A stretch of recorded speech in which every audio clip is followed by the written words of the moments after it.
కూడా ప్రయాణికులతో RTC bus stand కిటకిటలాడుతోంది. ఓటర్లు తమ ఓటు హక్కును వినియోగించుకునేందుకు తెలంగాణతో పాటు తమిళనాడు నుంచి ఏపీకి పెద్ద ఎత్తున తరలి వస్తున్నారు ఓటర్లు. దీంతో ఆర్టీసీ బస్సుల్లో బస్టాండ్లో ప్రయాణికుల రద్దీ నెలకొంది.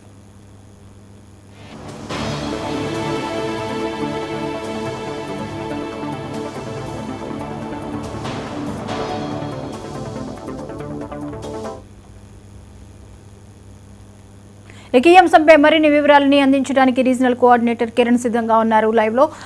కిరణ్, చెప్పండి, మొత్తం బస్ స్టాండ్లు, రైల్వే స్టేషన్లు ప్రయాణికులతో రద్దీ నెలకొన్నటువంటి పరిస్థితి చూస్తున్నాము. రేపు ఎలక్షన్ నేపథ్యంలో అక్కడ సిచ్యువేషన్ ఏంటి?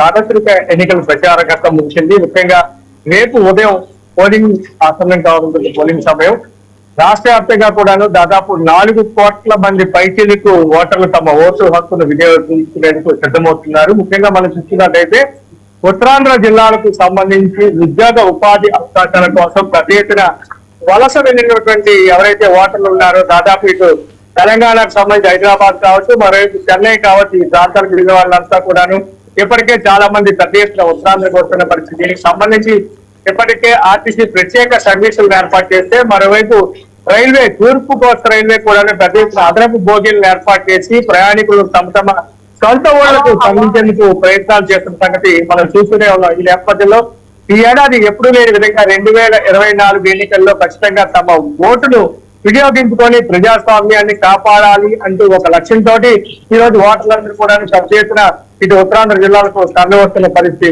ఈ నేపథ్యంలో ఇప్పటికే ఎలక్షన్ కమిషన్ పెద్ద ఎత్తున ఖచ్చితంగా ప్రతి ఒక్కరూ కూడా ఓటు హక్కుని సద్వినియోగం చేసుకోవాలని చెప్పి గత కొంతకాలంగా ఇచ్చినటువంటి పిలుపు ఏదైతే ఉందో దీనికి పెద్ద ఎత్తున యువత ముఖ్యంగా ఈ రోజు మనం చూస్తున్నట్టయితే దాదాపు 70-60% వరకు కూడా యువత ఈసారి ఓటు హక్కును వినియోగించుకునేందుకు సిద్ధమవుతున్న పరిస్థితి. మరోవైపు మనం చూస్తున్నట్టయితే ఇటు ఆర్టీసీ బస్సులు ప్రయాణికులతో కిటకిటలాడుతున్న పరిస్థితి. ఒక పక్క రైల్వేలో ఏదైతే అడిషనల్ బోగీస్ ఏర్పాటు చేస్తారో వాటన్నిటిలో కూడా జనరల్ బోగీలతో పాటు ఇటు స్లీపర్ కోచ్లలో కూడా పెద్ద ఎత్తున ప్రయాణికులందరూ కూడా తమ సొంతంలో వెళ్తున్న పరిస్థితి.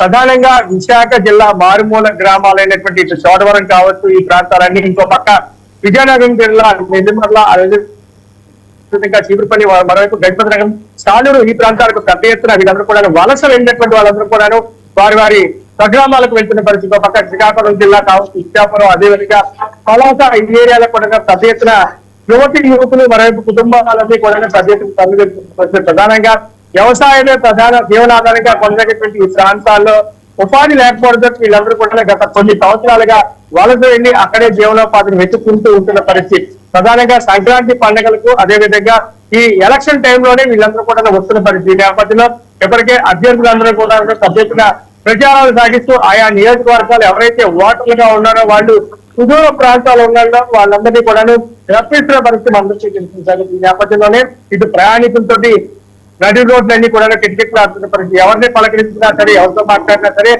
ఓట్ల పండగ, ఓటు వేయడానికి తాము సొంతలకు వెళ్తున్నామని చెప్పి చెప్తున్న పరిస్థితి. కొత్తగా మనం చూస్తున్నట్టయితే ఉత్తరాంధ్ర జిల్లాలకు సంబంధించి 34 అసెంబ్లీ సెగ్మెంట్స్ ఏవైతే ఉన్నాయో ఈ నియోజకవర్గాల్లో ఈసారి పెద్ద ఎత్తున ఎలక్షన్ కొనసాగుతుందంటే దాదాపు 70-80% పోలింగ్ నమోదయ్యే అవకాశం ఉందని చెప్పి ఇప్పటికే అధికారులు ఒక అంచనాకు వచ్చిన పరిస్థితి. గతంలో మనం చూస్తున్నట్టయితే దాదాపు 55-60% మాత్రమే పోలింగ్ నమోదైతే ఈసారి మాత్రం ఇది 70-80% వరకు నమోదయ్యే అవకాశాలు ఉంటాయని చెప్పి ఇప్పటికీ ఎలక్షన్ కమిషన్ ఒక నిర్ణయానికి వచ్చిన పరిస్థితి. ఈ నేపథ్యంలో పూర్తి స్థాయిలో అన్ని చోట్ల కూడాను కట్టుదిట్టమైనటువంటి పోలింగ్ సెంటర్లు ఏర్పాటు చేసి భద్రత ఎటువంటి అవాంఛనీయ సంఘటనలు చోటు చేసుకుండా ఉండేందుకు పూర్తిగా కేంద్ర బలగాలతో పాటు ఇక రాష్ట్ర బలగాలు కూడా మోహరించుకున్న పరిస్థితి. ఇక పోలింగ్ సంబంధించి రేపు ఉదయం 7 గంటల నుంచి కూడా సాయంత్రం 6 గంటల వరకు పోలింగ్ నమోదవుతుంది. ప్రధానంగా మనం చూసుకున్నట్టయితే ఏదైతే 169 నియోజకవర్గాలు ఏవైతే ఉన్నాయో మొత్తం రాష్ట్ర వ్యాప్తంగా ఆయా ప్రాంతాలన్నింటిలో కూడా ఉదయం 7 గంటల నుంచి సాయంత్రం 6 గంటల వరకు పోలింగ్ నమోదైతే మిగిలిన 6 నియోజకవర్గాలు ఏవైతే ఇటు కురుపాం కావచ్చు, మరోవైపు పాలకొండ కావచ్చు, అరకు, అదేవిధంగా రంపచోడవరం, సాలూరు, ఈ ప్రాంతాలు మాత్రం కాస్తంత ఇబ్బందికరమైన పరిస్థితి. ఏజెన్సీ ప్రాంతాలు కావడం, రాకపోకలకు ఇబ్బంది, మరోవైపు నక్సలైట్ ప్రభావిత ప్రాంతాలని చెప్పి ఇప్పటికే అధికారులు రత్నాకు రావడంతో ఆ ప్రాంతాల్లో మాత్రం సాయంత్రం 4 గంటలతోనూ మరికొన్ని చోట్ల 5 గంటల వరకే పోలింగ్ నమోదయ్యే అవకాశం ఉంది. మొత్తం మీద దాదాపు రాష్ట్ర వ్యాప్తంగా కూడా 11 గంటల పాటు పోలింగ్ ప్రక్రియ కొనసాగించేందుకు ఇప్పటికే ఎలక్షన్ కమిషన్ అన్ని ఏర్పాట్లు కూడా చేసింది. ఇక ఉత్తరాంధ్ర జిల్లాకు సంబంధించి అన్ని చోట్ల కూడా పెద్ద ఎత్తున భారీ బలగాలు, మరోవైపు ఎక్కడికక్కడ ప్రత్యేకంగాను నిఘా విభాగం కూడా ఏర్పాటు చేశారు. ఎటువంటి ఇబ్బందులు లేకుండా కూడా అన్ని చర్యలు తీసుకున్నట్టుగా మనకు తెలుస్తుంది. అదేవిధంగా పురుష అభ్యర్థులు ఎవరైతే ఉన్నారో ఓటు నమోదు చేసుకుని వారికి ప్రత్యేకమైనటువంటి క్యూ లైన్లు, అదేవిధంగా మహిళలకు ప్రత్యేకంగా క్యూ లైన్లు, అదేవిధంగా వికలాంగులకు కూడా ఒక ప్రత్యేకమైన క్యూ లైన్లు కూడా ఏర్పాటు చేసి వాళ్ళు ఓటు హక్కు వినియోగించుకునేందుకు అన్ని ఏర్పాట్లు చేశామని చెప్పి ఇప్పటికీ అధికార యంత్రాంగం స్పష్టం చేస్తుంది. ఇంకో పక్క ఎండ తీవ్రత కారణంగా ఎటువంటి ఇబ్బందులు లేకుండా వాళ్ళకి తాగునీటి సదుపాయంతో పాటు ఎక్కడికక్కడ షెల్టర్లను, టెంట్లను వేసి వాళ్ళకి ఎండ ఇబ్బంది లేకుండా ఉండేది కూడా అన్ని చర్యలు తీసుకున్నారని చెప్పి ఇప్పటికీ అధికారులు చెప్పారు. అయితే ఇక అధికారులు చెప్పిన దాని ప్రకారం మనం చూసినట్టు అన్ని సెంటర్లు కూడా ఇటు ఉత్తరాంధ్ర జిల్లాలో రెసిడెన్సీ ప్రాంతాలతో పాటు నగర పరిధిలోను మైదాన ప్రాంతాల్లో ఉన్నటువంటి ప్రాంతాలన్నిటి కూడా ఇప్పటికీ ఈవీఎంలలో తరలించే ప్రక్రియలో అధికారులు నిమగ్నమై ఉన్నట్టుగా మనకు తెలుస్తుంది. దాదాపుగా ఒక విశాఖ జిల్లాకు సంబంధించి 20 లక్షల పైచీలకు ఓటు హక్కును వినియోగించుకునేందుకు అన్ని ఏర్పాటు చేశారు. 1991 పోలింగ్ సెంటర్లను ఏర్పాటు చేసినట్టుగా అధికారులు చెప్తారు. ఇక అనకాపల్లి జిల్లా విషయానికి వస్తే 12 లక్షల పైచీలకు ఓటర్లు తమ ఓటు హక్కును వినియోగిస్తుంటే 1251 సెంటర్లను ఏర్పాటు చేశామని చెప్పి అధికారులు చెప్తారు.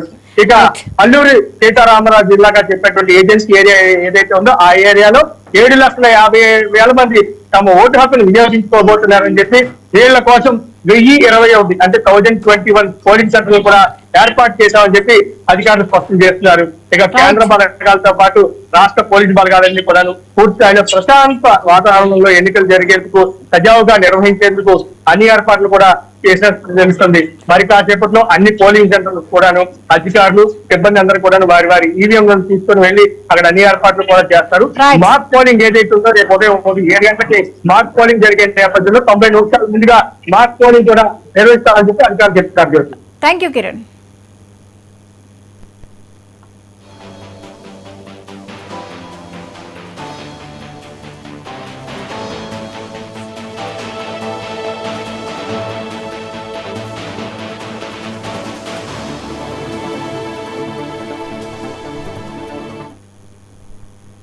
సార్వత్రిక ఎన్నికల